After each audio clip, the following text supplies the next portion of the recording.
Hey, what's going on, everybody? This is Jared here. Man, it is just past 4 a.m. on the East Coast. I am tired as fuck. But I just wanted to make this video reviewing the AC/DC concert that just ended a little bit ago.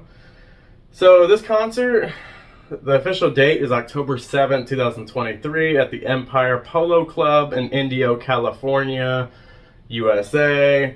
We're talking about the Power Trip Festival. This is AC/DC's first concert since September 2016. Now,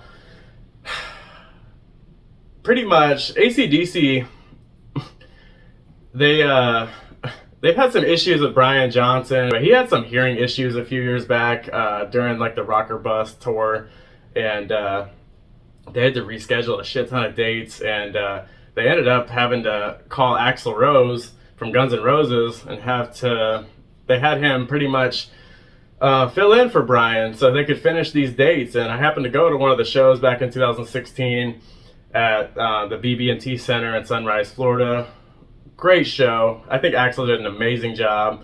And yeah, AC/DC's future was just up in the air. I mean, they did a bunch of those shows with Axl. There's been a lot of silence from AC/DC's camp, per usual, but especially over the last few years for the most part. But then just 2 or 3 years ago, they ended up coming out with a new album out of nowhere called Power Up. And I thought this album was great. I really did. I was pleasantly surprised. And they did some music videos and stuff, but no touring ever came of it, no shows ever came of it. And I forgot to mention that this album was back with Brian Johnson, so he's back in the fold and everything. So yeah, so anyway, it came out many months ago about this festival, Power Trip. This festival in California had many big name artists talking about Guns N' Roses. We're talking about Judas Priest, Iron Maiden, Metallica, Tool. Yeah, Guns N' Roses was like the big one on Friday night, and then AC/DC was the big one on Saturday night. So everyone was really excited for AC/DC and was really curious, how is this gonna go? Like, what's gonna happen? How's everyone gonna look? How's everyone gonna sound? And just how's it gonna go? So a few weeks ago, the AC/DC social media came out with a little rehearsal audio clip of Brian and the boys playing, and he actually didn't sound that bad. It sounded okay. It kind of reminded me of Rage Against the Machine did before they went back on tour recently, doing a little teaser clip. And yeah, it didn't sound that bad, and kind of got people hyped and excited. Now, one thing going into this show was okay, Phil Rudd played on Power Up. So is he going to be touring with them? Is he still in the band? Phil Rudd, if you know anything about AC/DC, you would know that Phil Rudd is, really iffy when it comes to this band. There's always something going on with him, whether it be, drugs or fucking, death threats and just, issues with law enforcement, stuff like that. There's just tons of shit over the years. And they had Chris Slade, former AC/DC drummer. He was drumming for them on the Rocker Bus World Tour. So yeah, it went from Chris Slade doing the Rocker Bus World Tour to Phil Rudd doing the album just a few years ago, and now it's like, okay, we got more issues with Phil Rudd. So now Phil Rudd is back out of the fold, and now we have Matt Log. Now, if you don't know who he is, I didn't know who he was either, but he's done some work with Alice Cooper. He's done some work with Slash the Snake Pit. So I was a little curious to see how this was going to go with Matt Log. So yeah, so anyway, we came up on the festival this weekend, and I was really interested to see what Guns N' Roses was going to do. That's what I was really hyped for, because I'm a diehard Guns N' Roses fan. I can't say I'm a diehard AC/DC fan, but I'm definitely a fan. So I kept up. I always keep up on the forum for every Guns N' Roses concert, and going into this weekend, I was looking at the forum, and I saw this woman named Jennifer Freeman that went to the Guns N' Roses show, recorded almost the whole entire show, and I got to watch it, and a lot of other fans got to watch it. That was really fun to watch and everything. So Anyway, so now it's the next day, Saturday night, and I was like, I am really interested in this AC/DC concert and how how it's gonna go and everything. So I looked at a fan forum for AC/DC, which I'm not a part of, but I might have to be a part of it now. I think it's called acdcfans.net, and was just looking at just looking at the forum and looking at the reaction, and people were getting really hyped for the concert. The concert was about to start, and I saw they were talking about Jennifer Freeman, the same woman, was there again for the concert the next day, and she had recorded some Judas Priest. So it was looking like, man, she might record AC/DC, and more than likely she's probably going to record AC/DC. And so that was going to be exciting to see if she recorded it or not, and if we could watch that live stream and everything. So before I get to the actual show, one last thing I wanted to mention was I have a buddy who I went to high school with, and his name is Michael.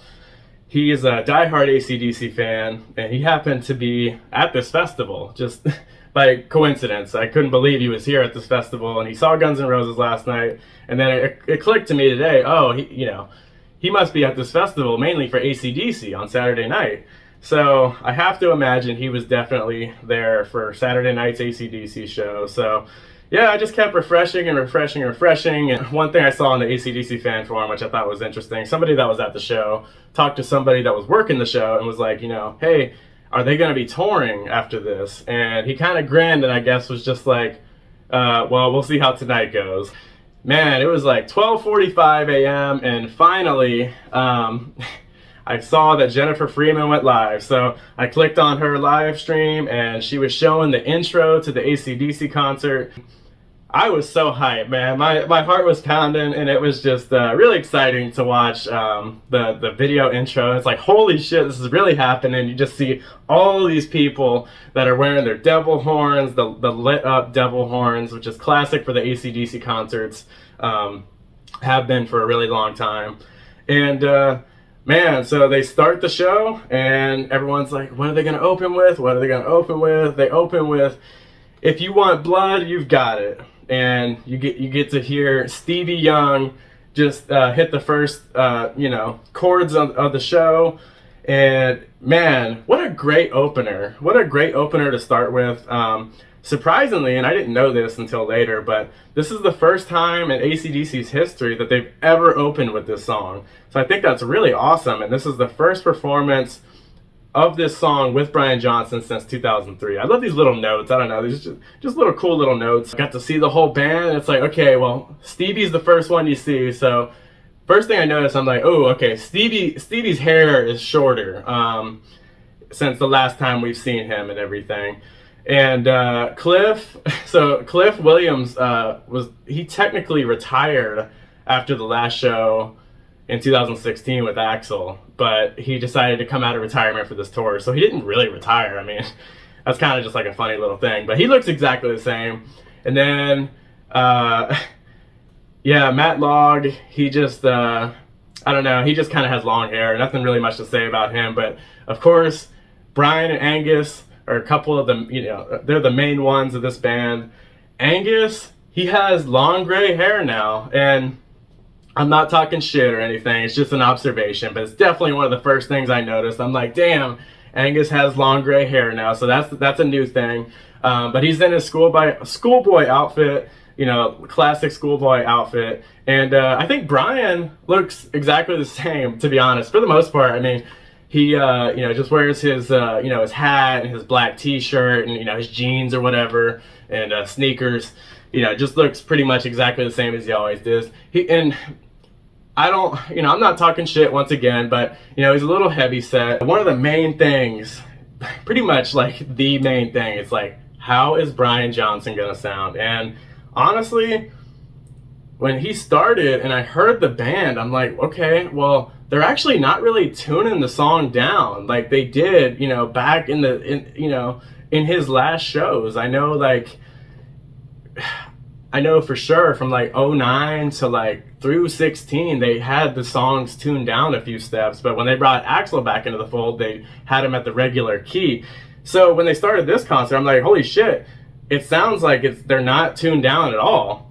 So Brian's voice, he starts singing, and I'm not going to sit here and say he sounded great by any means, but he sounded better than I thought he would. He kind of, I want to say he grabbed another gear that I didn't think he would have, especially at this age. You know, these guys are older. They're in their, 60s, 70s at this point.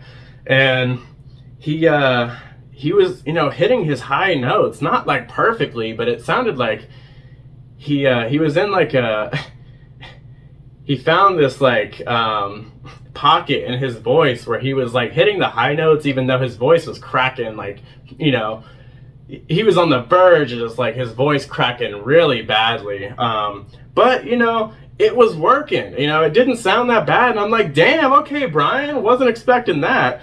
It really wasn't sounding that bad, and I was like, holy shit. But I was like, I don't know, like, how long he can do this throughout this show, because, like I said, he sounds like he's on the verge of just, like, almost like blowing his voice out, to be honest. So, number 2, Back in Black. One of the most popular AC/DC songs, one of the most popular rock songs of all time. Yeah, Brian kept that going, and I want to say the rest of the band sounded good. Angus sounded good. I have no problem with any of them. I think they all sounded good. Number 3, Demon Fire, which is this is a song from Power Up. This is a live debut, so that was cool to see. Then number 4, Shot Down in Flames. Number 5, Thunderstruck.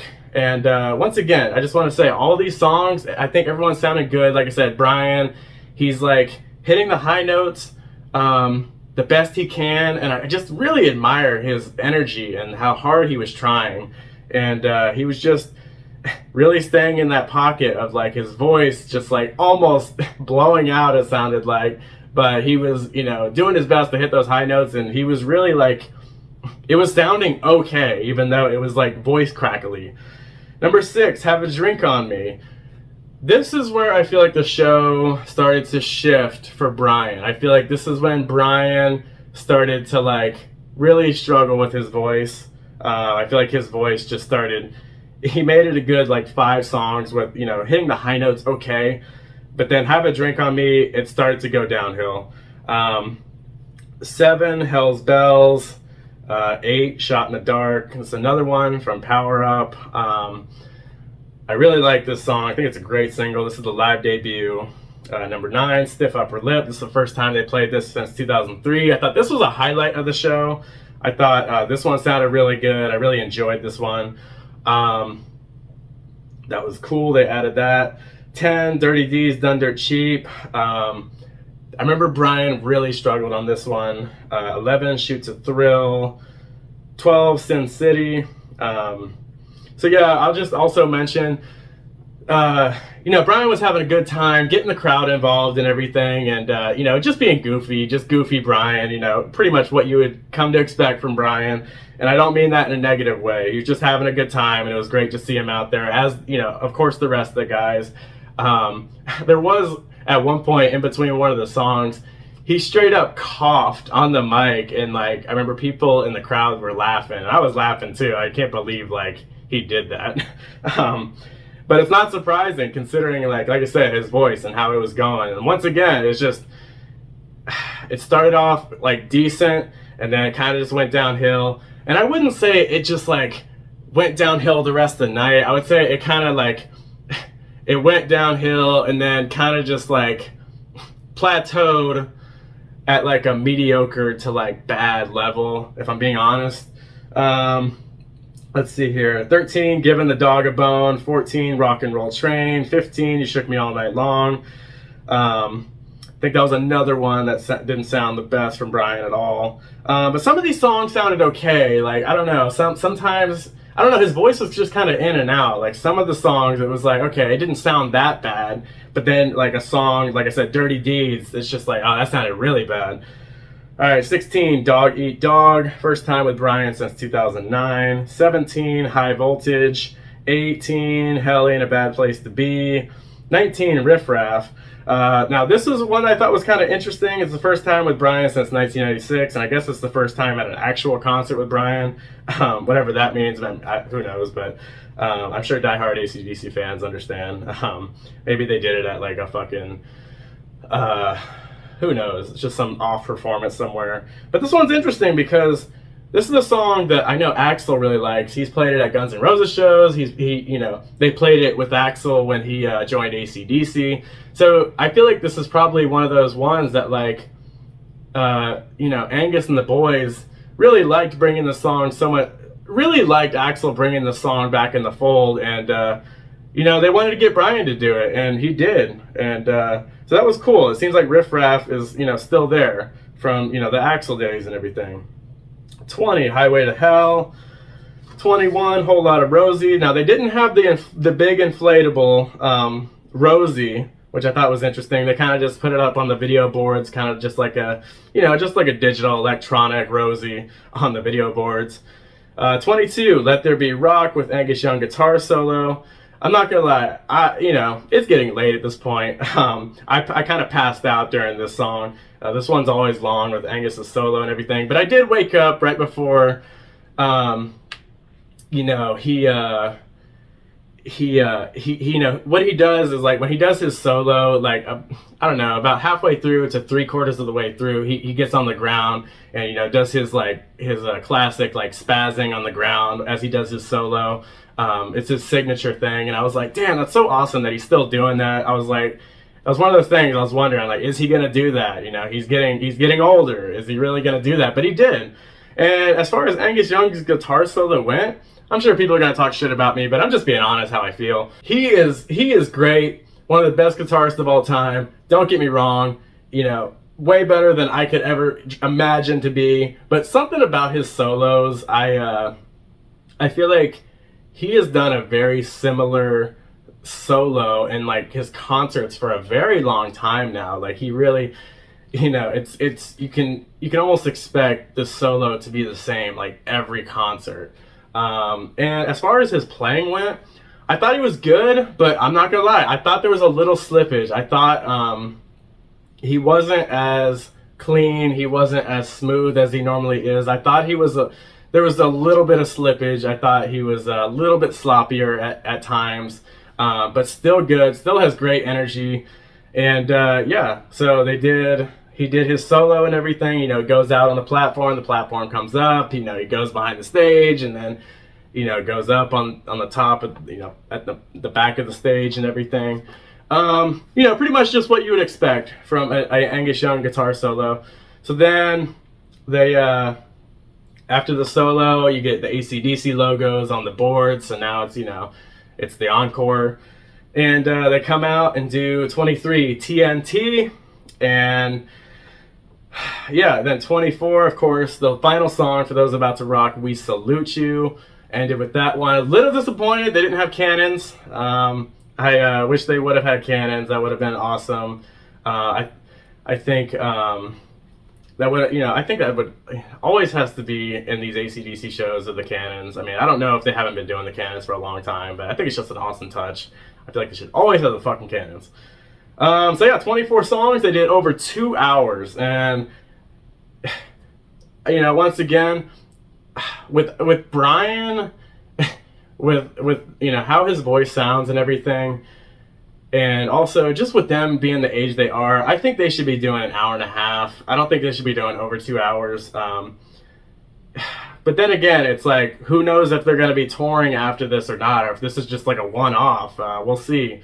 So if it's a one-off, then okay, I understand they're doing over 2 hours, but if they're going to continue to tour, I think they need to shorten it. But I commend these guys. I mean, doing 24 songs, 2+ hours at their age, unbelievable. Absolutely unbelievable. As for the crowd, I remember I've heard so many people talking shit about the crowd this weekend during Guns N' Roses, during Judas Priest, just saying it's pathetic and just, it's an American crowd. It's pretty much what you'd expect, to be honest. I mean, they don't really... They kind of just stand there. They don't dance around that much. They're not super interactive. That's just how American crowds are nowadays. So it wasn't that surprising to me. But I will say, during this concert, from the live stream that I saw, people were really hyped. They were really into it, and the energy was there, and I love to see it. it was, it was great to see that, and it's a rarity, and with these American crowds. So yeah, what else we got? Yeah, I think Matt Log. I think I thought he did a good job. I thought his tone sounded good. I thought he had a good tempo. I thought it was cool how they weren't like really slowing these songs down or anything like that. Like they really, I feel like they were on key, and the tempo was like good. It was normal. It was fast, and it was impressive. I think Matt Log did a good job, and yeah. I wanted to mention Angus. So yeah, he starts off in the schoolboy outfit, and then he kind of quickly went down just to the white dress shirt and stayed in that pretty much the whole show. It's hot over there, so I understand. Whatever. No big deal. Just an observation. As far as his guitars, he had multiple guitars that he used. He used his black SG. He used his red and black SG. He had his darker red and black SG, and then he also had the black and white SG. Now, I could be wrong about this. Once again, I'm not a diehard AC/DC fan, but from what I remember back in 2016, I think the white and black SG was like a rarity. I could be wrong about that, but he used that a lot during this show. I mean, even during his solo, he was using the white and black SG. So I thought it was really cool to see that guitar really prevalent during this show. So yeah, man, AC/DC's back, and they I didn't really expect to watch this show. I kind of just expected to just maybe look at the set list, maybe look at some of the fan reactions, and then maybe watch some of the videos the next day on YouTube or whatever. But once I was invested, I just couldn't let go. So I've been up all fucking night. And it was well worth it. I'm really glad to see these guys, and I hope my buddy Michael had a great time. I'm sure he did. He's dedicated, and I commend him for that. I really hope these guys can keep touring. We'll see about Brian's voice. I think if they continue to tour, they got to tune some of these songs down. I don't think Brian can do this shit every night. It's really difficult. We'll see though. If they continue to tour, if they come around here, I would definitely go see them, 100%. And I just commend these guys. Like I said, at their age to do what they're doing, I just hats off. Like, they are absolutely amazing. They've been around since the 70s. So just really awesome to see. I'm glad that I spent that time to watch that concert. So anyway, AC/DC at Power Trip. Hope you all enjoyed. Please comment, like, subscribe, and I'll see you on the next one.